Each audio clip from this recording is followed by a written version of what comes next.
Welcome. If you want to download pictures from Instagram on your Motorola Moto S7 Plus, for the first you have to be logged in to your Instagram account, and of course you have to pick up the picture that you want to get, so I will go for this one.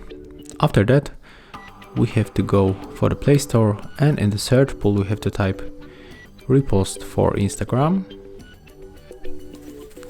and we have to get this application from the Kimsey 929, so let's get it.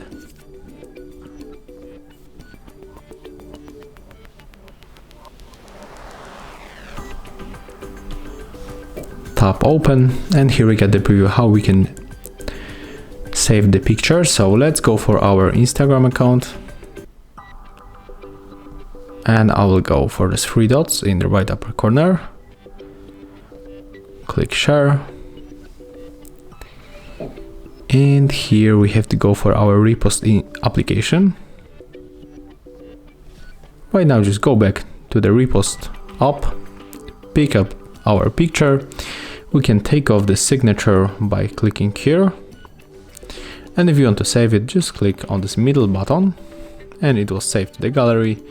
So right now we can check if it is working. So we can open files, and as you can see here we got our picture. So that's how we can get it.